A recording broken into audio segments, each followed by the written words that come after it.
Good evening and welcome to the Tuesday, November 26th session of the Xenia City Council. We are ready to begin this evening, and we'll start with an invocation led by Mr. Charlie Huff, followed by the Pledge of Allegiance led by Councilman Dean. If you would rise with me, please, for the invocation and pledge.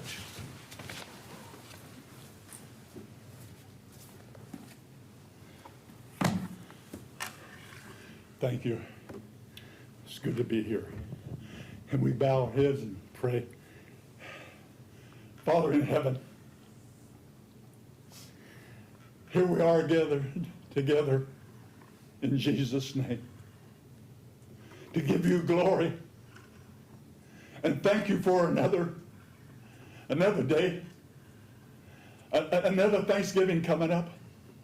We are so thankful, Lord, for each other. Help us, Lord, to love one another. Oh, Lord, life is so precious. No matter what's going on, we are glad that we are alive. At least I am, and my friends are. And it's good to be amongst them tonight as I come to pray for the council members. And each one of them is my friends and my brothers and sisters. Lord, watch over us tonight and each day and each night as we come to you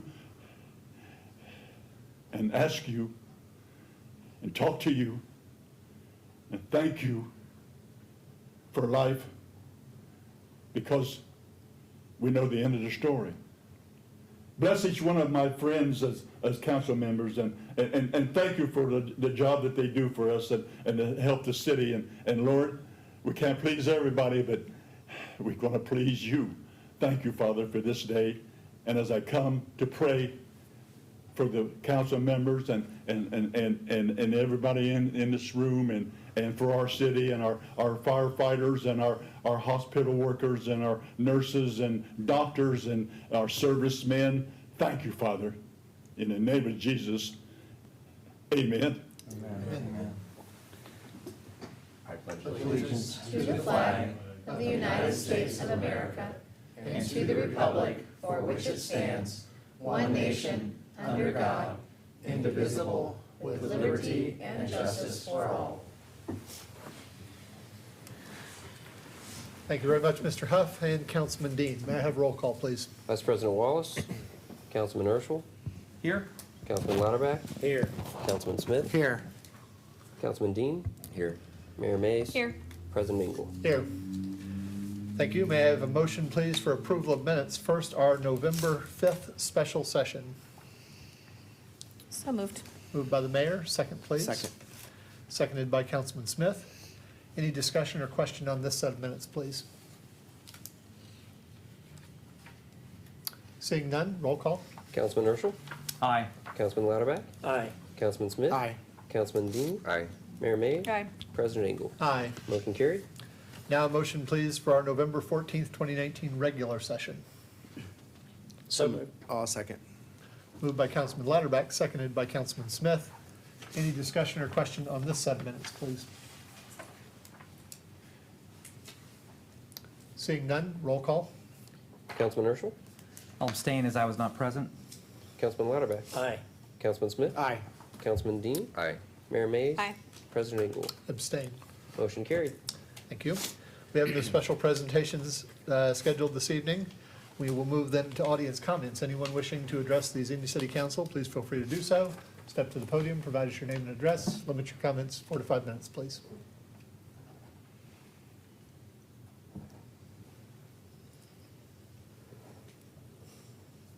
Did you ask if anybody wanted to say anything? Yes. Audience comments?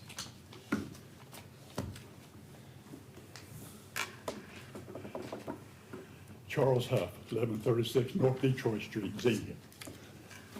I just wanted to say, it's going to be a better year. And I'm going to do a better job. I've been through it lately. I don't know if all of you all know, but I've really been under the hammer. But praise the Lord. And I want to thank each and every one of you for what you do and for the opportunity that I have for having this job that was given to me by Siebert, my best friend. And I'm trying to do my best, and sometimes we goof. So I said, if I ain't here, you can pray. Because all of you know how to pray. I want to say happy Thanksgiving to you. And sometimes I heard a message about, Charlie, get a hammer on your enthusiasm. This is me. Get used to me. Like he said, Charlie Hunt, one of my favorite men. That's what it's all about. To look at each one of you and know where we've been, what we've been through, and the things we don't know, but here we are. Like I told somebody, I'm starting again. I just come from the heart doctor. I got a 99% blockage, and I got to go in for another surgery, and I've really been dealing with a lot of things. But praise the Lord, because we know the end of the story. I just want to say a few words to you as friends, as this season's going out and another one's coming in, and I just lost a sister and about to lose 3 or 4 more friends. But that's life. We got to be ready to love one another. And thank you. I thank the world of you. In Jesus' name, amen. Thanks, Charlie. Thank you. Would anyone else care to address the Xenia City Council this evening, please?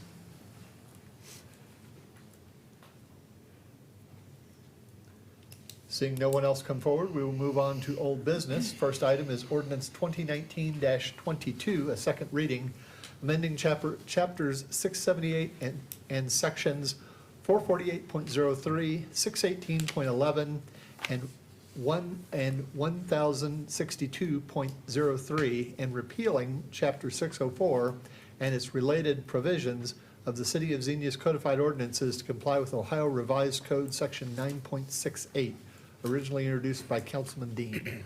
Move for passage, Mr. President. Thank you. It's moved for passage. Second, please. Second. Seconded by Councilman Smith. Any discussion or question on this motion, please? So, Brent, I know Danette's not here tonight with us, but, if we hold on this until the challenge that's coming from the city of Columbus is resolved, what's our risk as a municipality in terms of not filing to comply with this? I mean, what is the risk that we have if we wait? Because what I'm concerned about is let's say that this challenge is upheld from the city of Columbus, and here we've done this with no other reason other than to comply with the state legislature's resolution, which may be thrown out, which we don't know yet at this point. So I'm just trying to understand what is our risk in terms of us not waiting until that time period. Yeah, so it's a little hard to say because it would, the liability risk would be relevant to whether or not anyone was stopped and charged with any of these things that are not congruent with, with the statute. And then, would that person necessarily seek Right, to against sue the that, city, right? So we've experienced similar types of circumstances where you have a citizen who, maybe wants to challenge the system a little bit. So we've experienced that in the recent past. And so the law director is going to err on the side of being conservative and cautious in advising you with this. So I think your point's well taken. I think the consensus probably among the three of us would be it's prudent to do this, even though it may result in some additional work if we want to shift some of these things back after the case law is established. Right, okay. Any other discussion or question, please? Yeah. So I guess part of my understanding is within the ORC and for charter cities, our mandate is pretty clear within one area constraint, which is law enforcement, right? And I'm assuming that this is the arena that the state legislature views that they then have the ability to come and provide a broad set of directions across the municipalities, even though we may have distinct ordinances on our books at this time. Yeah, and we are a chartered community pursuant to, the Ohio Constitution and statutory law. However, the types of provisions that we're looking at here would be, statutorily speaking, would be under provisions of general law. which state law would supersede. And so we want to make sure that, again, that our local ordinances are congruent with the standards established at the state level, and that's where the conflict potentially arises. Right. So will Danette get back with the council then? And I'm assuming she's following this case from the municipality or the city of Columbus? Correct, and the law director is very active in the State Association of Municipal Law Directors. In fact, I think this next year she's serving on their board, so she's very involved in these discussions and monitors these things, which is why she's on top of these things and, you know, making you aware of some changes, even if it's on a temporary basis, that need to be made. So I'm sure that her intention is to follow this, however long that may go through the court system, right? Because there's a chance that this could be appealed and. Right, okay. Well, I say that only that I'm very hesitant to follow the legislature, since we are a charter municipality and we have the ability to go ahead and define our own criteria here, but it seems like a number of these things are fairly minor variances, and I understand what you're saying, that if we'd be putting ourselves under some potential litigation during that time that we really don't need to place ourselves under. Prudence might say for us to go ahead and do this, but there's a little bit of me that irks me that we're doing this in response to the legislature being a charter municipality, so.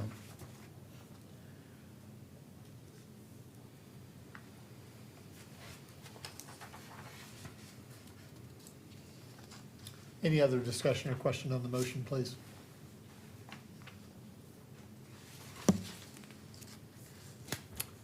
Seeing none, roll call. Councilman Urschel, Aye. Councilman Lauterbach, Aye. Councilman Smith, Aye. Councilman Dean. Aye. Mayor Mays. Aye. President Ing. Aye. Motion carried. Thank you. This time we have an opportunity for a public hearing. This is ordinance 2019-23, seeking an introduction, vacating a section of a 6-foot wide public alley right-of-way parallel to Stelton Road and abutting lots 1, 2, and 3 of the Miller Addition subdivision and Lot 1A of the Sauls Addition replat. Mr. City Manager. Thank you, sir. A petition has been filed with City Council by the owner of the property at 229 Stelton Road, seeking vacation of a portion of a 6-foot wide alley right-of-way that abuts the rear lot lines of their property. The alleyway in question also adjoins a single-family home at 217 Stelton Road and a 6.6 acre vacant landlocked parcel owned by Emmanuel Baptist Church. The purpose of the alley vacation is that the petitioner wishes to purchase a portion of that aforementioned 6.6 acre parcel and combine the purchased land with his own land. The alley right-of-way is currently located between 217 and 229 Stelton Road and the vacant land owned by Emmanuel Baptist. The right-of-way in question does not contain any public infrastructure and has insufficient width for any use as a functional alley. City staff sees no public need for the alley right-of-way at this point in time. The petition contains a consent signature from Emmanuel Baptist Church. The petitioner has also approached the owner of 217 Stelton Road, and to the best of our staff's knowledge, has not received any objections to the portion of the alley that would abut 217 Stelton. Given these relevant facts, we do not anticipate any adverse impacts to be caused by this vacation. Therefore, we have no objections to it as a staff. We are recommending, as is required, the public hearing, and that the council introduce the ordinance providing for the vacation of the alley this evening. Thank you very much. This time I will open the public hearing and invite anyone wishing to speak for the vacation of the section to step to the podium, provide us your name and address. Limit your comments 3 to 4 minutes, please.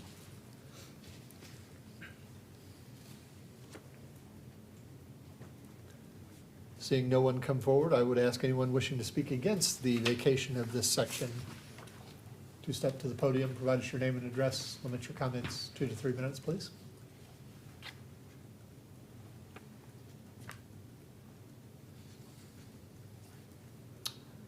Seeing no one come forward, anyone wishing to speak neither for nor against, but on the subject of this particular action, please step to the podium, provide us your name and address.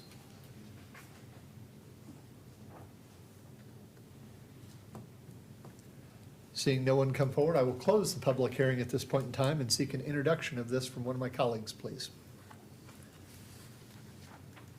I'm sorry, you got it? I'll introduce it. Okay. Introduced by Councilman Dean. Thank you. Moving to new business, first item is ordinance 2019-24, an emergency, amending ordinance 2019-20 to provide appropriations for current expenses and other expenditures for the city of Xenia, Ohio for the fiscal year ending December 31st, 2019, and declaring an emergency. Mr. Finance Director. Thank you, Council President. The appropriation ordinance that we're requesting tonight is related to the playground equipment and replacement of that at Shawnee Park. The city manager will elaborate on that in the next agenda item as we request an award of that contract for the equipment.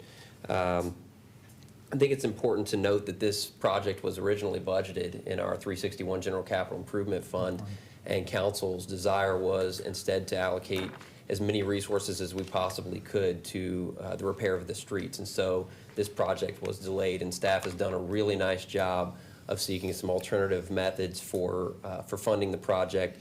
What we're requesting here is actually a transfer of some grant dollars in 601 that was left over after the Second Street project was completed. Came in under what we had received in the way of a grant for that project. So a transfer of some of those dollars, and also some program income dollars, so grant dollars that have then been repaid to us over time through various loans, and to use some of those dollars. And so our development department's done a really nice job of requesting that the state and the Fed allow us to use those dollars, those federal funds, for this project, and they've agreed to do that. So we're requesting an appropriation of a total of $46,547 tonight to fund the purchase of that playground equipment. Thank you very much. May I have a motion, please, as an emergency?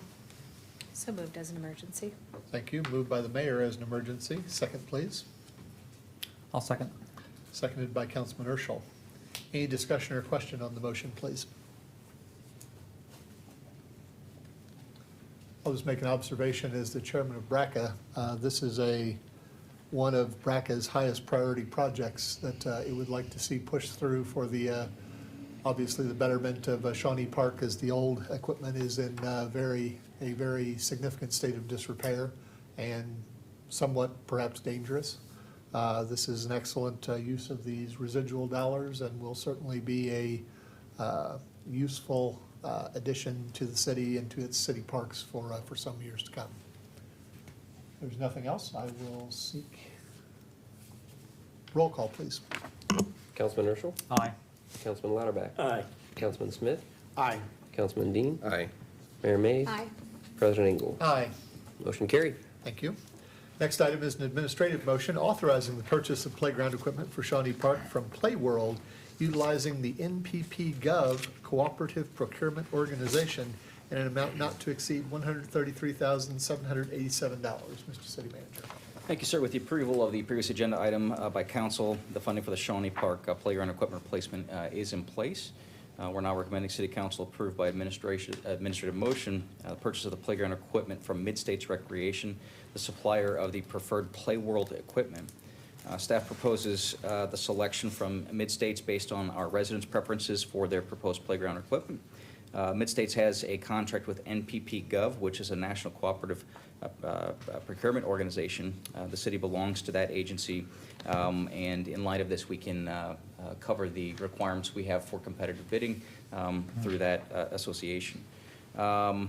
Doing this really allows us to save both time and money, and that's important because we're trying to get this equipment purchased this year based on the 2019 prices. We know that there's a price increase coming in 2020, so getting this approved this evening is beneficial from a financial standpoint.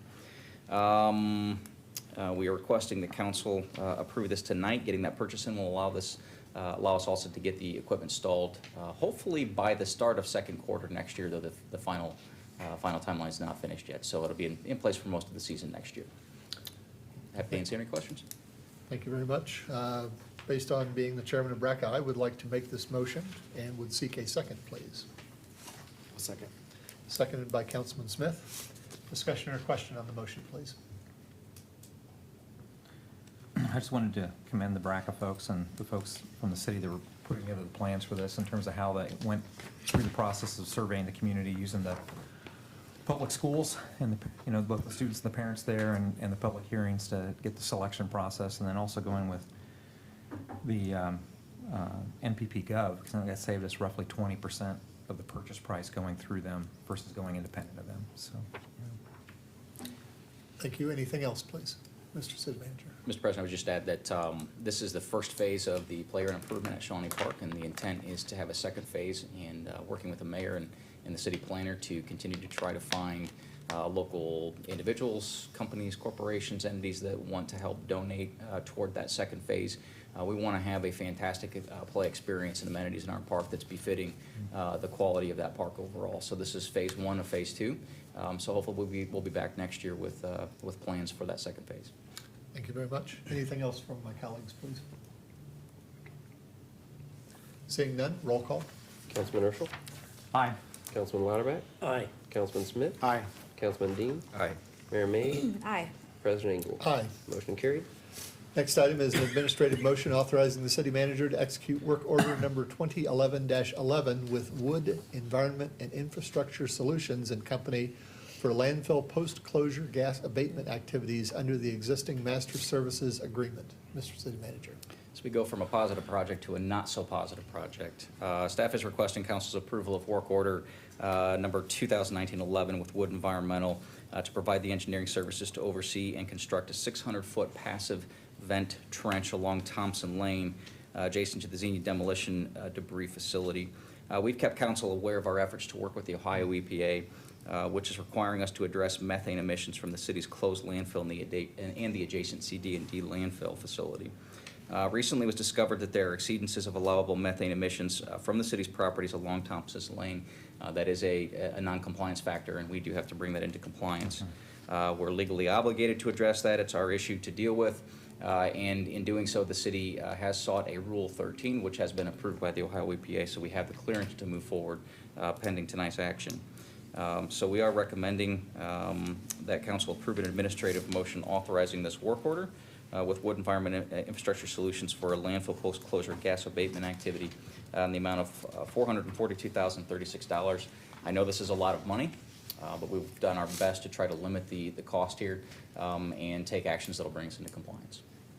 Thank you very much. May I have a motion to approve, please? So moved. Everybody wants to approve landfill stuff. Somebody's got to do it. Motion by the mayor. Second, please. One second. Seconded by Councilman Smith. Thank you. Any discussion or question on the motion, please? I'd just like to follow up with what Brian had to say, that this is a have-to for us as a city. And unfortunately, this is a situation that we've inherited. And nothing that any of the previous city managers or engineers or council did that was necessarily wrong in the 90s or the 80s or the 1940s when these landfills were in operation. But unfortunately, we've discovered that the closure and the methodology that the EPA directed that would be done has probably led to entrapment of the methane gas. And it has to be abated, because if it's allowed to migrate in a linear fashion out, it'll put a hazardous situation on private property surrounding the landfill. So we've got to go ahead with this abatement, so. Thank you. Anything else, please? Mr. City Manager. Go ahead. Well, and looking at the bids, I know that's Wood Environment Infrastructure getting outside bids. The third one's really exceedingly high, and is this Wood Group company, they're familiar with their situation, so do you feel real confident that they understand the magnitude of this problem at this Yes, time? so Wood has the ability through Kelchner to be able to do the project in addition to manage it. One of the things they're doing, we're trying to find the safest and least intrusive manner to do the project. Right. And without getting into a lot of the gory details, because of the dynamics at the site, so you have Thompson's Lane, which is Right. paved and, roadway for that active business. You have a very limited right-of-way until you get to the actual landfill cap, which we cannot dig in. So we've got a very limited right-of-way, and in order to install in a traditional method, you would have to dig pretty deep to get to the depth. I think it was like 18 feet, which is far beyond what we are comfortable and safe in doing. But they do have a methodology through this firm to be able to do this a little more safely and without necessarily having to dig to that depth, so, or open dig, I should say. They have a trenching machine, so. We're as confident as we can be. Unfortunately, as I've warned you all in conversations that we've had, nothing here is foolproof. This is our best effort to try to avoid additional extraction, active extraction methodologies, which would be 3 to 4 times more than this project. We in the EPA feel this will be successful. So this is the best crack at what we think will work. Very good, thank you. I would just also add that while we have budgeted for some of these expenses in our 5-year capital plan, and we've projected some of that, the rate model that we have in place currently is not going to be sufficient to cover some of these things long-term. So in 2020, I think we will probably be okay with the rate that's been approved by council, but I would guess that at some point in 2020, we will be coming back to council and asking for a reevaluation of what those sanitation rates will be, because these are some pretty significant expenditures that we're going to continue to incur in trying to address this issue. And the rates, while we've got a rate in place that will continue to cover some of those increases that Rumpke's charging us for trash service today, it is not going to be sufficient to cover some of these longer-term issues with the landfill. Just 2 other points, Mr. President, if I could. Yes. To the finance director's point, that's something that in the state of the city that we've issued this week that we mentioned, because we want to start making sure the public is aware and informed of some of the history of the landfill and some of the challenges we face, again, in compliance under EPA. On the good news side, however, I think I mentioned to several of you that we did have a meeting scheduled with the EPA to start a conversation on groundwater quality, which is an area that we've really not had to delve into to this point.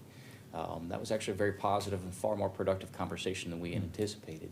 And so I think we'll get a little reprieve on the groundwater side of things and see the EPA working with us on some of those issues to avoid some really costly measures over the near term. So this is a lot, and there's no guarantee that all of the gas issues will be dealt with this project, but at least on the groundwater side, I think we've got a little bit of a reprieve for the time being. Thank you. Anything else from my colleagues, please? Seeing none, roll call. Councilman Urschel? Aye. Councilman Lauterbach? Aye. Councilman Smith? Aye. Councilman Dean? Aye. Mayor Mays? Aye. President Engel? Aye. Motion carried. Thank you. Our final item this evening is also an administrative motion approving the scheduled bills in the amount of $972,516.38. Mr. Finance Director. Yeah, while the schedule of bills is a pretty large and hefty sum, I think it's important to note that over $600,000 of that is for the Second Street paving project. And so we've just recently paid the invoice for, or requesting payment of the invoice for a lot of that work that took place earlier this year. So that's the bulk of that substantial amount that we're requesting for approval tonight. Thank you very much. Motion to approve, please. I'll make that motion. I say nobody wants to pay the bills this evening. Moved by Councilman Smith, second, please. Second. Seconded by Councilman Urschel. Any discussion or question on the bills, please?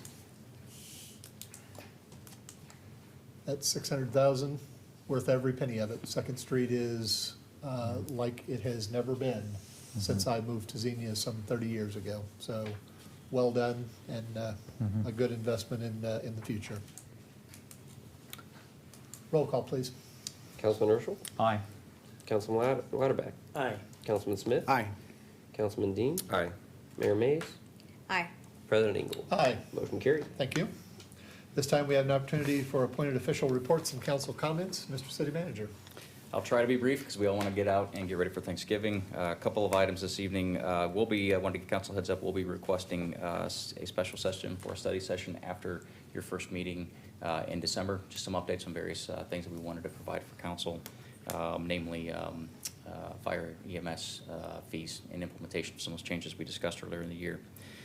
Second, we wanted to remind folks to come out and support our small businesses for Small Business Saturday, which is this Saturday. Had a great turnout for Hometown Christmas this past weekend, really good commerce in our local businesses based on the reports from those merchants. We want to encourage folks to shop local. The impact in our local economy of shopping local for those specialty Christmas items, for example, is really beneficial. Related to that, there's a lot of information out there about the Small Business Revolution. Xenia has been nominated as one of 10 semifinalists that's been selected from a nationwide search process to participate in a potentially in a basically a reality TV series that focuses on revitalization of small towns and promotion of entrepreneurship and small businesses, which is a real struggle in today's marketplace. And so this show actually puts forward $500,000 to invest in a select number of local businesses in a community that's selected as the finalist. So the skinny on this is that we've participated in a conference call with the show's production team. They will be on site in a couple of weeks with interviews with various city leaders as well as local businesses. We will then be placed into the process for evaluation for a final group of 5 finalists, and from there a final selection will be made. I'm not sure at this point in time what that timeline looks like. So this is a very exciting opportunity for our community. I think we've got a very compelling story to tell, and this opportunity would not only benefit a lot of our local businesses, but from a marketing perspective would really position the community well to get some good statewide and national attention. So we'll be putting a lot of information out on social media about how folks can, and the community can support this effort, can vote for our city to be selected. So again, look for more information on that coming. We want to remind folks that our city administrative offices will be closed for Thanksgiving as well as Friday this week. We will reopen next Monday at our normal time.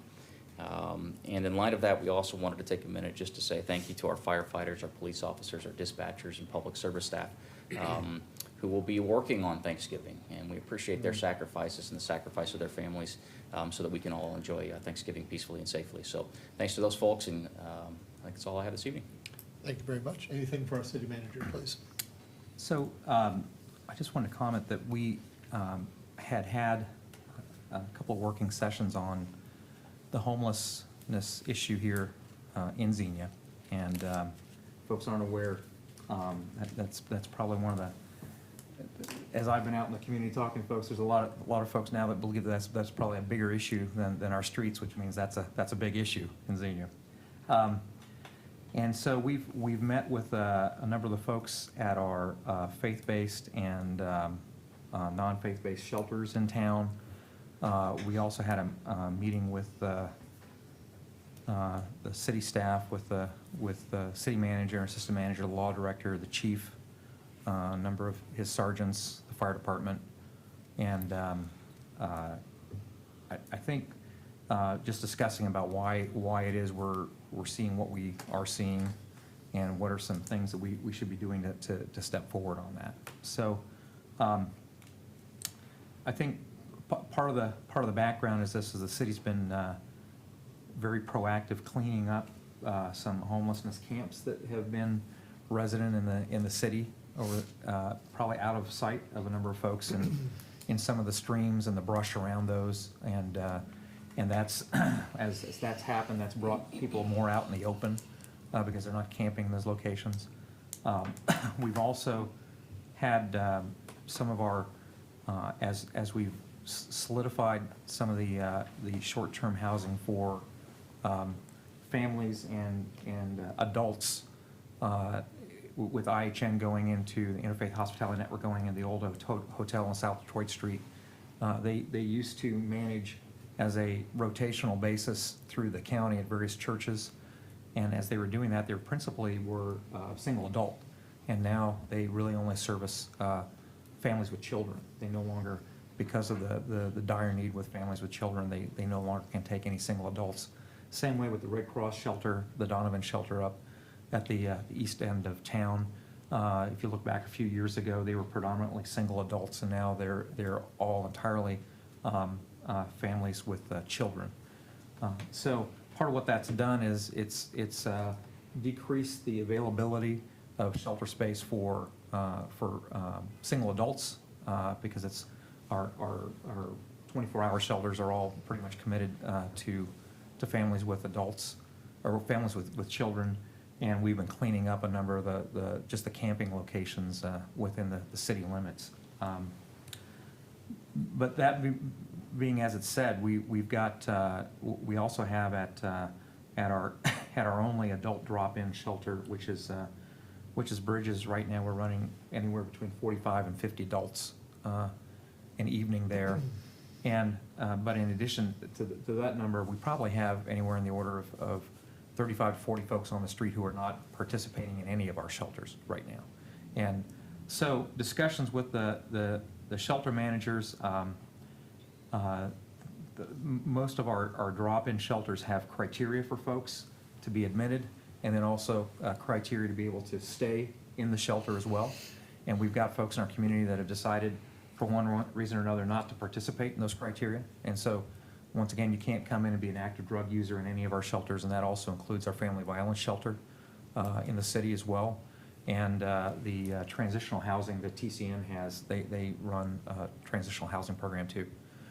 So we've got a number of folks on the street that even though we've got a broad spectrum of shelters available to them, have made, for one reason or another, decision not to participate in those programs, and are pretty much deciding to be out in our community, living on the streets, and really not accountable to anyone but themselves at this point, because there's no other accountability to them at this point.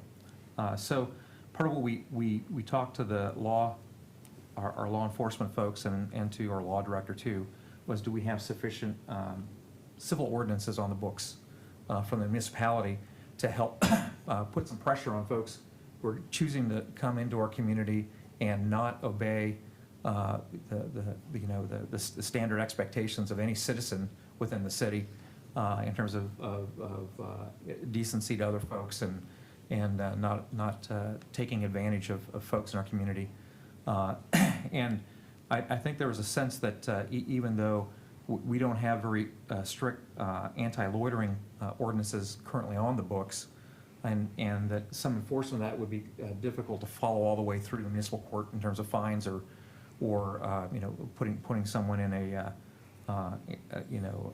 situation where they're in jail at that time because they don't have the jail space, or they don't have the funds to pay the fines anyways. That might be a little bit tougher, but the police felt that right now they're a little bit hamstrung in that they have to find out if someone has a specific no trespassing requirement on their specific property, and that having an anti-loitering ordinance would be helpful to them in our city. So I would like to make coming out of those discussions, and I also want to let you know, I met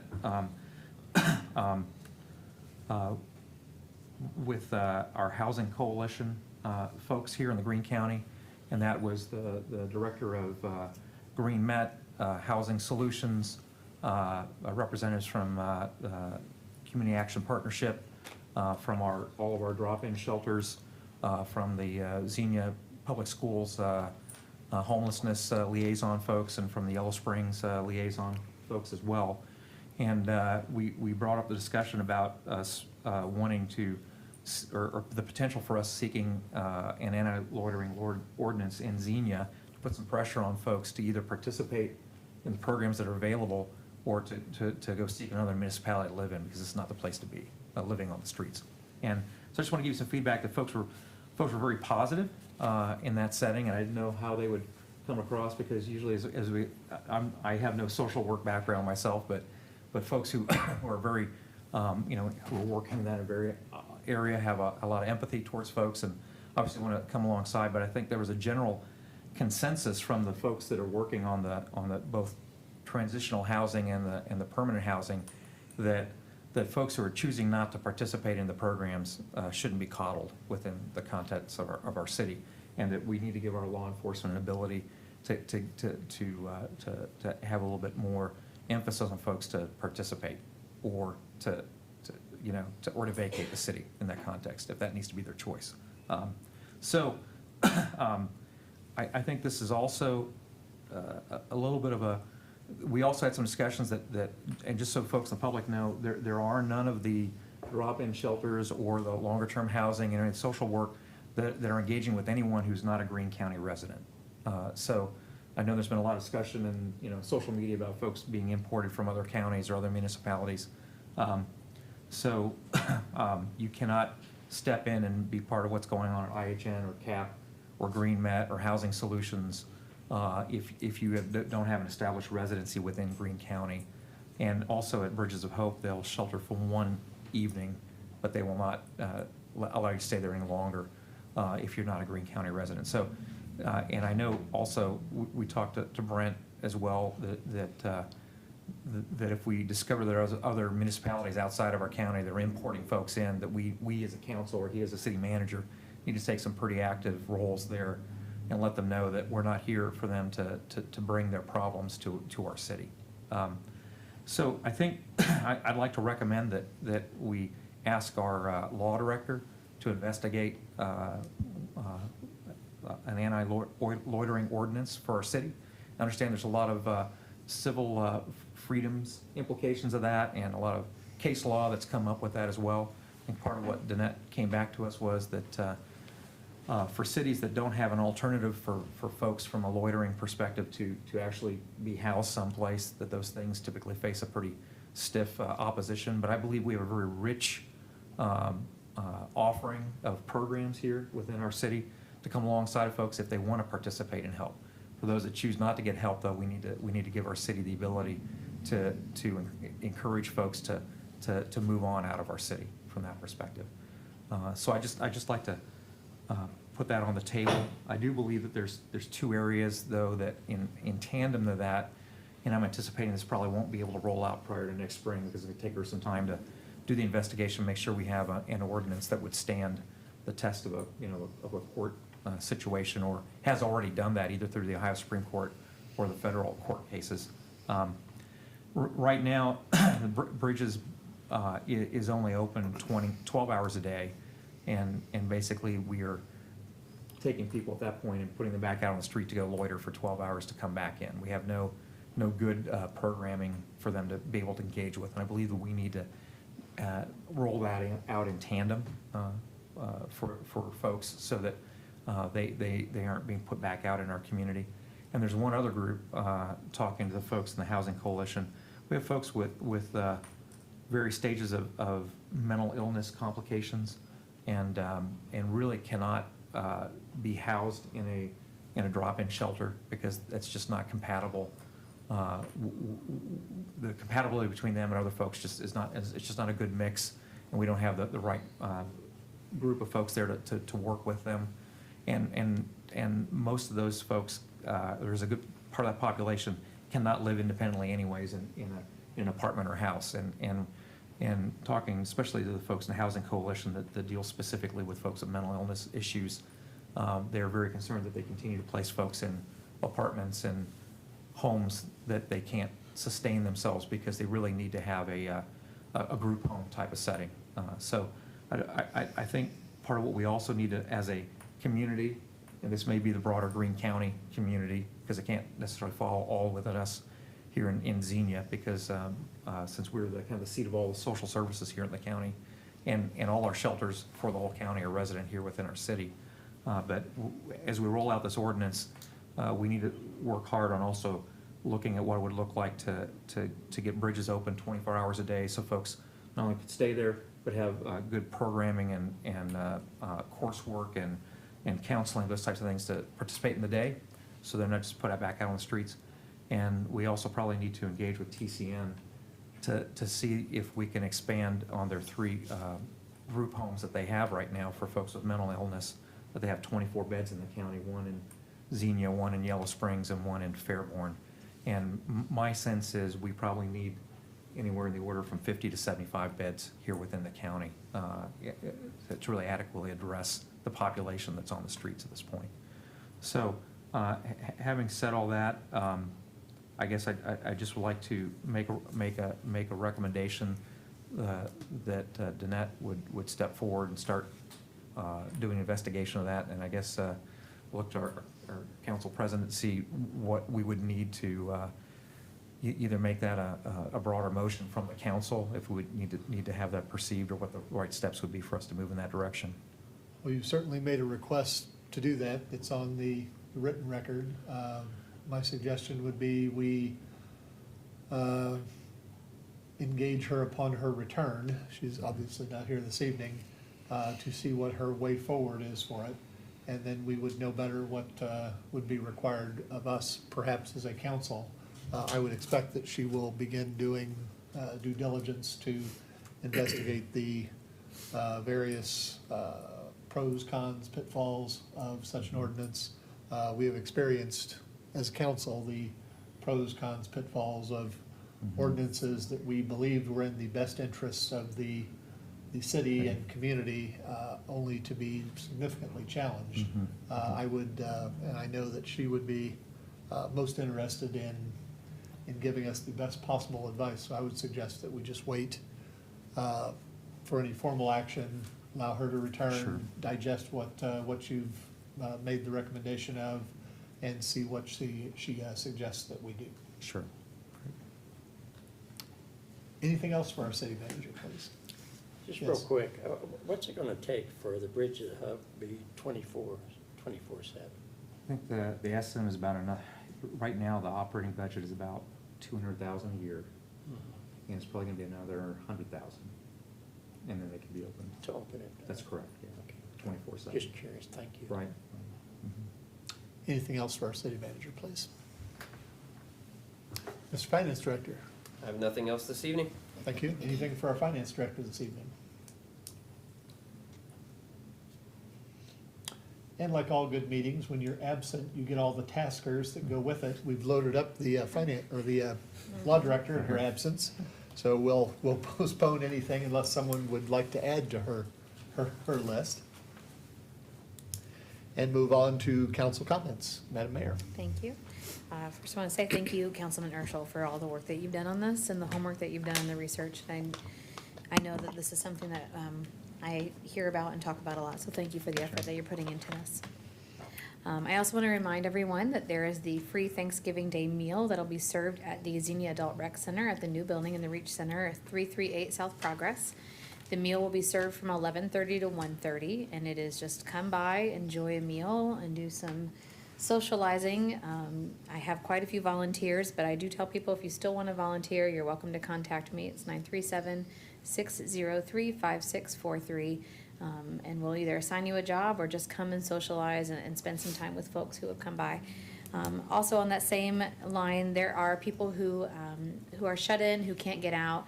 There is meal deliveries. There are volunteers who said, we will take meals out to people who can't come. So if you are in need of a meal, again, same phone number, 603-5643. I try to wrap that up by tomorrow at 5 p.m., but if you need a meal to be delivered, please call me and let me know, and we'll get you on that list. I have quite a few drivers willing to go out and deliver that meal. So I just want to say thanks in advance. I've gotten a lot of people who are excited to serve and be a part of that day, and it's always nice to see the community step up. It's really interesting. We get a lot of folks from outside of Xenia as well. Their community doesn't necessarily have something like this, and so I always find it interesting how many people want to come here to volunteer because their own community doesn't have a way for them to serve that day. So we're very blessed to have that involvement from Xenia and the surrounding towns. Thank you. Just to add one thought to that before we move on. I know that the city always solicits pie donations. How are we on the pie donations? Well, thanks to Councilman Smith, we got quite a few today. Okay. 27 from him alone. We try to have enough for 600 servings, which is about 75 pies, give or take. So we need for about 30 more, I would say. 30 more pies. So, But I have some donations and money, so I'm gonna go shopping tomorrow. okay. If there was someone who was wishing to donate a pie or monies, would they come visit the city offices tomorrow to see you perhaps? Yes, before lunch. Thank you very much. Thank you, sir. Councilman? But one other, I know everybody wants to get out of here, I want to make one last comment. So, Councilman Louderback and I have had a series of discussions with the folks from the Community Action Partnership, and they're what's called a community action agency, which is chartered by federal law under Housing and Urban Development. And one interesting thing coming out of that is, even though there's a lot of funds that come through HUD to address homelessness and transition housing and those types of things, they operate under a program called Housing First. And Housing First is a philosophy that got started in Los Angeles County in the 1980s, and we know where they are right now with their homelessness issue. But it basically says we will house people irregardless of whether they still have significant drug abuse, alcohol abuse, mental health issues, financial issues, and that the point is to get them into stable housing, and then we will engage with the issues that got them into a homeless situation only if they desire it. And that is now written into the law of the land in terms of housing and urban development policy at the national level, and that also constrains all of the money that comes down through HUD. Talking to the folks in our housing coalition, I think we have some organizations that are bound by that because that's where their money comes from. They're not particularly fans of it, but they're constrained by that, and we have organizations operating in our city, in our county, that are not bound by that because those dollars do not come from there. I don't believe that that's a viable way for us to move forward with folks. We desperately need to engage with folks with the issues that brought them to the point that they are homeless. And we can't just house someone and then hope that we'll be able to engage at a later date. In opposition to this, the United States Department of Agriculture has a outreach program now that they're looking at coming into specific municipalities and identify areas that are keeping a municipality from prospering. And they also have a significant amount of housing dollars available to them and intervention dollars available to them. And their philosophy is, I would say, on the opposite end of the spectrum from housing and urban development, that they believe that folks need to be engaged with the issues that brought them to poverty or homelessness. And they are very willing to engage with local municipalities, with the health community, and then also with the faith community of the area to come alongside of folks. And so we're fortunate in that the state representative for the United States Department of Agriculture, Isabel Brumley, is resident here in Greene County and is housed over at Central State University. And we're hoping to start engaging with her in the January timeframe to look at how we could come get a coalition together to start addressing some of these poverty and housing issues and some of the root causes that we have in Xenia and Greene County in these areas, and then start laying out some plans to actually address these areas. My sense is that the USDA would be willing to bring some of their resources to help us with that. We've also been declared a rural community here within the city and the townships around us, so that we have access to, there's over 20 USDA programs and funding flavors that we can come alongside through Isabel and potentially apply to some of these issues. So more to come. This is not a short-term issue. It's we talk about folks that are on the street because of a lot of core issues in their lives. We've got a lot of other folks in the city that are very hidden, that have the same types of issues. They just happen to have housing right now. You're just not seeing it. But many of these folks are just one paycheck away or one month away from being homeless due to these other issues as well. So more to come on that, but I'm excited that the USDA is open to engaging with local municipalities, and Isabel would like to use Xenia as her first stepping stone for engaging with a municipality to say what would it look like for us to do a good partnership within the state of Ohio. I think we're very blessed to have that opportunity, and so more to come with that. I just want to let you folks know that I think that partnership through the USDA will really help us with a lot of the issues that we have going on in Xenia and Greene County, really addressing some of those root causes. And once again, no disparagement to anybody who's working through the HUD mandate. The folks I met doing this stuff are doing the absolute best that they can, but they do feel a little bit constrained by the HUD criteria. And I'm hoping if we can work through the USDA side, we can have a lot better results there. So that's all I have for tonight. Thank you. Councilman Lauterbach. I just want to wish everybody a happy Thanksgiving. Thank you. Councilman Smith. Thank you, Mr. President.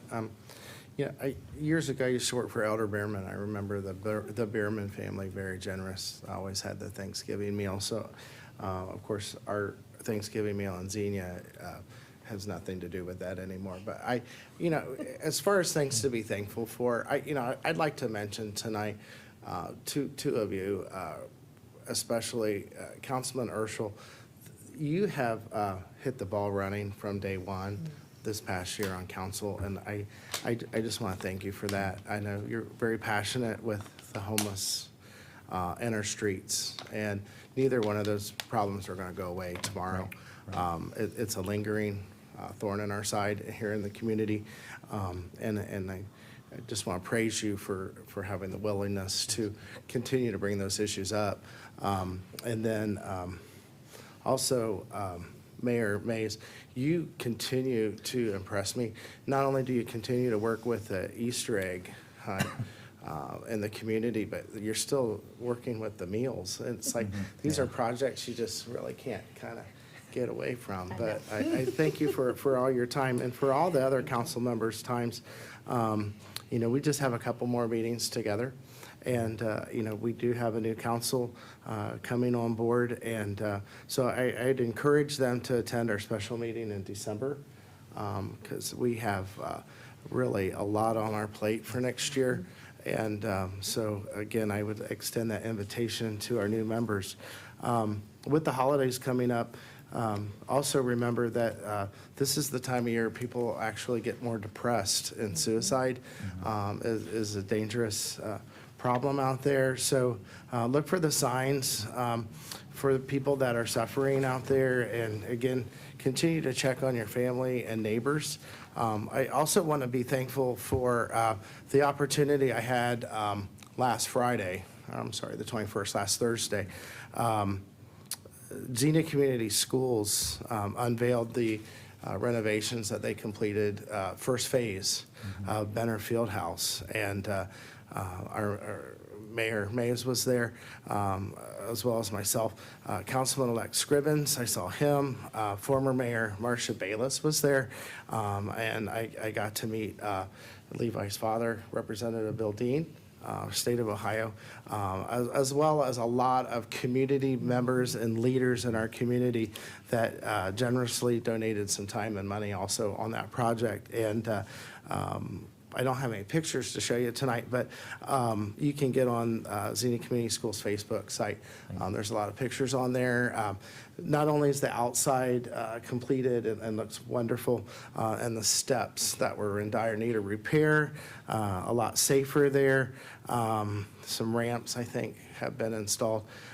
They also did a complete renovation of the gymnasium floor, which will be a benefit for I know the basketball programs that we have in our community. So I'd like to thank Xenia Community Schools for that. And then also would like to give kudos out. I think we've got a picture coming up here. That is a picture of McKinley Elementary's robotics team. They did a presentation that I was able to attend. They put on the 15th. And I found out that last Saturday, they did a presentation at the Be Hope Church, formerly the Nazarene Church in Beaver Creek, and they're actually advancing to the next round.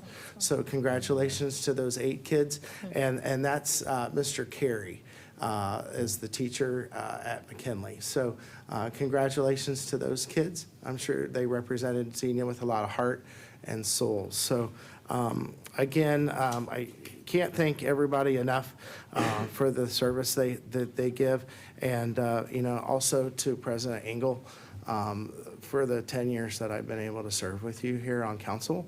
I think you've been president 9 of 10 of those years. So so I appreciate your service to the city, and I also like to wish everybody a happy Thanksgiving. Be very careful out there as you travel. Thank you. Thank you. Councilman Dean. Just have a happy Thanksgiving. Thank you. Thank you. As I will be departing BRCA this year, I've been chairman of BRCA for the last couple of years, and I know that we have, as a council, talked about the significant contributions of all of our city staff, the safety services, the public works services, fire, and of course our administrative staff and our appointed officials. Just from a BRCA perspective, I really wanted to pass along thanks. BRCA, for a variety of reasons, revamped with city staff the way we did Hometown Christmas this year as compared to how we had done it in previous years. I think even with the very less than fully pleasant weather we had for the event. It really came off very well. And I wanted to just add a special thanks again to our city staff for donating their time. As I understand it, all of the city staff that was there working were donating their time to that event. And it was cold and wet, but they did absolutely their best, as they always do. And that event came off very well. Also, thanks to our guest Santa Claus, Daryl Roden, this year. I know that he touched a large number of children's hearts with the way he interacted with them. I heard that from the children, heard that from the parents, heard that from just people who were watching. So a special thank you to our Santa. Thank you to the Xenia Ensemble for gifting their voices to the program. That's always a treat. Thank you to the food vendors that came out. Some of the choices there were just excellent, as always. And then finally, as we had our tree lighting this year at the 5:30 timeframe this last Saturday, we had the pleasure of our Greene County Career Center students actually designed and constructed the star that's on top of our new Christmas tree. I think it looks absolutely fantastic. Some of the photos that are out there on the Facebook page for the city showing the building and then the tree and star. It just is a very festive look for the city and is just outstanding. And then finally, thank you to the Xenia High School football team, not only for the great season that they had, but for coming out and being our guest lighters of the tree this year. And other than that, wishing people a happy Thanksgiving. I have nothing further. Would seek a motion to adjourn, please. Moved by Councilman Lauterbach, second, please. Second. Seconded by Councilman Smith. Roll call. Councilman Urschel, Aye. Councilman Lauterbach, Aye. Councilman Smith. Aye. Councilman Dean. Aye. Mayor Mays. Aye. President Engel. Aye. Motion carried. Thank you.